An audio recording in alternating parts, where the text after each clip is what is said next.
Oi, vi de novo. Desde que eu fiz aquele vídeo fazendo um jogo no RPG Maker, eu fiquei meio interessado em jogos feitos nessa engine. Eu gosto da vibe meio creepypasta antiga que os jogos feitos nela têm. E num dia, no meio da minha procura, eu acabei encontrando um jogo que saiu recentemente. As imagens já estavam me chamando a atenção, só que o que realmente me fisgou pra jogar foi isso. Explore as ruínas abaixo da bacia do rio Amazonas. Exatamente, o jogo se passa aqui no nosso Brazuca. E até onde eu pesquisei, os devs não são brasileiros. O que deixa mais incrível ainda, alguém de fora querer fazer algo usando o Brasil. E é sobre esse jogo macabro que eu vou falar hoje. O jogo começa aqui, em cima de um barco no meio do rio. E aqui a gente é esse cara, o Nora. Olha ele aqui. Pelo menos eu acho que é um cara, né? Ele é um mergulhador que tá indo atrás de um golfinho javali. Golfinho com presas traseiras. Eu não faço ideia de como que eu vou traduzir isso. Um golfinho diferente que aparentemente ninguém viu antes. E é por isso que ele tá nesse barquinho no meio da Amazônia. Ah, e ele também é um fotógrafo. Tanto que na parte de baixo do barco tem aquela sala vermelha de revelar foto. Aquela foto dele que eu mostrei é uma das duas que ele tem na galeria. E se tu já achou ela meio estranha é porque tu não viu a outra. Pois é. O nome dessa foto é Golfinho, superfície. Talvez isso tenha algo a ver com a fixação dele de achar esses golfinhos. No barco também tem um rádio, que é onde a gente salva o jogo de tempo em tempo. Só que sempre antes de salvar, tu liga pra pessoa misteriosa que só aparece a silhueta. Nessa chamada aqui, essa pessoa fala que quer que as coisas deem certo pra gente e tal. Parece algum amigo ou familiar. E por algum motivo, o Nora parece ficar nervoso demais e acaba nem respondendo nada. Daí encerra a ligação. Mais um dia normal no Amazonas. Mas enfim, vamos pegar nossa roupa de mergulho, porque não vai ser dentro desse barco que a gente vai achar esses golfinhos.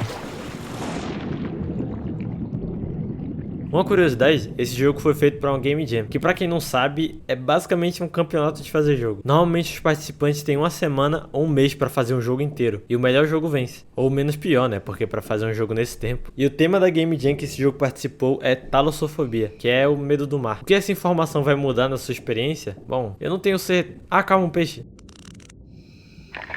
Aê, boa. Aqui é bom ter certeza que tu vai conseguir acertar as fotos, porque senão vai ter que recomeçar o jogo inteiro de novo pra poder ter outra chance. E eu queria elogiar essa soundtrack. Eu não tenho certeza se ela foi feita só pro jogo, mas eu curti bastante. Passa uma sensação de mistério de que tu tá em um lugar desconhecido e não sabe o que pode acontecer. Que é literalmente o que tá acontecendo. Tamo embaixo d'água, numa escuridão, explorando as ruínas abandonadas com os peixes bizarros. E falando em peixe bizarro...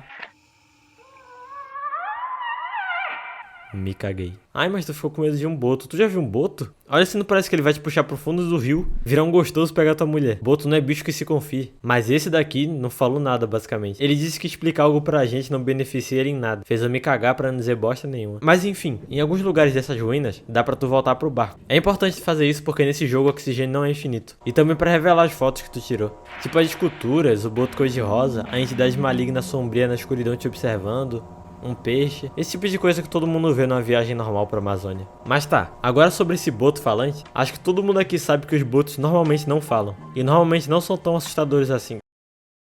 Tá, na verdade essa parte tá bem fiel. Mas no jogo não tem uma explicação do porquê eles falam, e eles simplesmente não querem dizer. Então no meio do caminho a gente vai falar com os botos, lide com isso. Ah, olha aí, falando neles.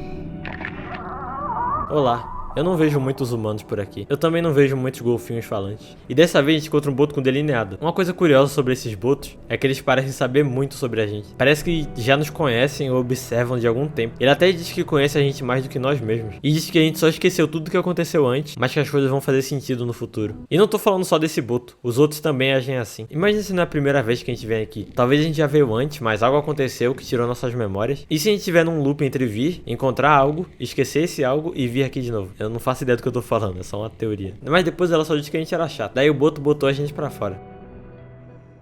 O boto botou, entenderam? O boto... Depois disso a gente entra num corredor quase completamente escuro.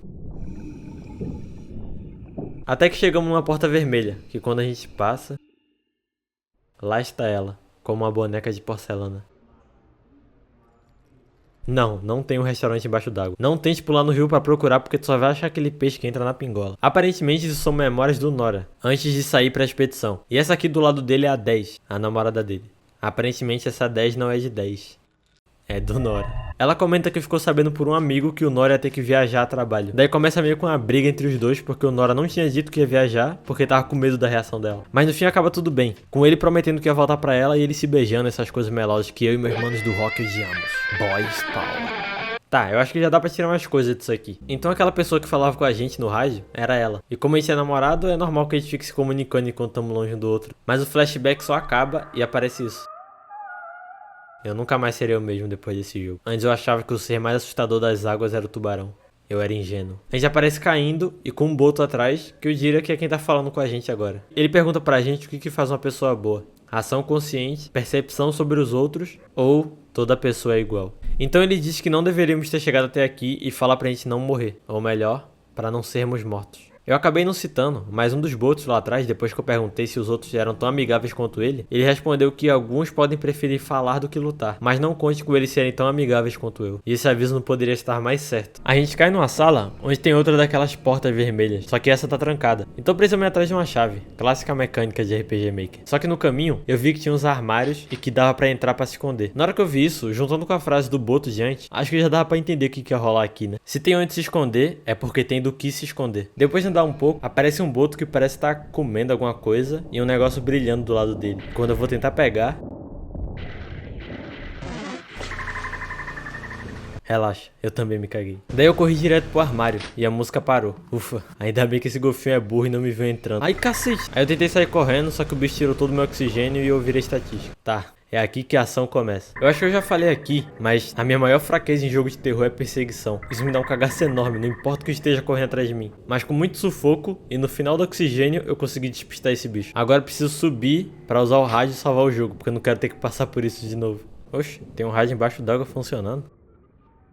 Por algum motivo a gente consegue ouvir a 10 por esse rádio e ela tá se despedindo, falando que deveria ter nos impedido de ir e que agora era tarde porque a gente foi pra sempre e depois disse adeus. Por que ela tá agindo como se a gente tivesse morrido? E por que tem um rádio funcionando aqui embaixo? Talvez porque a gente ficou sem sinal por ter descido muito? Talvez as ligações sejam só a imaginação do Nora? Sei lá, vamos continuar vendo o que isso vai dar. E antes de eu conseguir sair da sala, aparece um boto olhudo que fala com a gente. Ele não diz nada de relevante, eu só tô citando aqui pra poder falar que eu consegui morrer no meio de um diálogo. Descobri de um jeito nada bom que o oxigênio do jogo gaste enquanto você tá conversando. Pelo menos eu salvei e não vou precisar ficar correndo desses botos. Agora é só fazer um puzzlezinho simples aqui e é GG. Que isso? Não, não! É, eles vão me assombrar até o final. Depois de fugir de uns botos sinistros, eu consegui achar uma chave pra porta vermelha que tava trancada. Enquanto eu voltava pra ela, apareceu bem rápido um fantasma que parece ser a 10 e uma mensagem escrito, não me deixe, no canto da tela. E eu te garanto que essa não é a coisa mais estranha que eu encontrei nesse final do jogo. A gente abre a porta vermelha, passa por um corredor onde tem outra porta e quando a gente entra... A morte é, diferente do que você pensava, um despertar, uma luz, uma liberdade. Você se sente livre, meu amor? Você se sente vivo? Procurando por esses pântanos e sofrendo incansavelmente. Depois de falar mais um pouco, aparecem duas opções para a gente escolher. Ficar com ela ou... ir embora. Eu não sou nenhum Renato Garcia pra ficar me envolvendo com assombração, então eu escolhi ir pra casa. Depois disso, o Nora só sobe pro bar e realmente vai embora. Eu sei, meio bizarro, já dá pra ficar fazendo umas teorias na cabeça, mas antes, eu tenho que mostrar o que acontece se você escolher ficar com ela. Quando a gente escolhe essa opção, ela fica muito feliz, dizendo que nunca mais vamos nos separar. Só que daí muda pra uma cena e... O Nora tira a roupa de mergulho e se afoga no fundo do rio. Vários botos se aproximam do corpo dele e é assim que acaba esse final. Pelo menos eu acho que isso reforçou minha teoria sobre a mensagem de rádio da 10 ter sido a imaginação do Nora. Ou talvez os botos tenham alguma coisa a ver com isso. Ou os botos também são imaginação do Nora. Talvez pela profundidade que ele desceu e foi ficando sem ar, já que aparentemente ele teve alucinações de novo, só que dessa vez eram visuais. Bom, eu não sei vocês, mas eu prefiro acreditar que ir embora é o final verdadeiro. Até porque tem 3 cenas diferentes pra esse final e só uma pro outro. Acredito que a 10 ainda tá viva lá onde eles moram e que voltando da expedição eles voltem a ficar juntos talvez. Enfim, o que aprendemos hoje? Não mexam com botos, porque eles podem te botoar numa enrascada. O que eu tô falando? Fim do vídeo, tchau.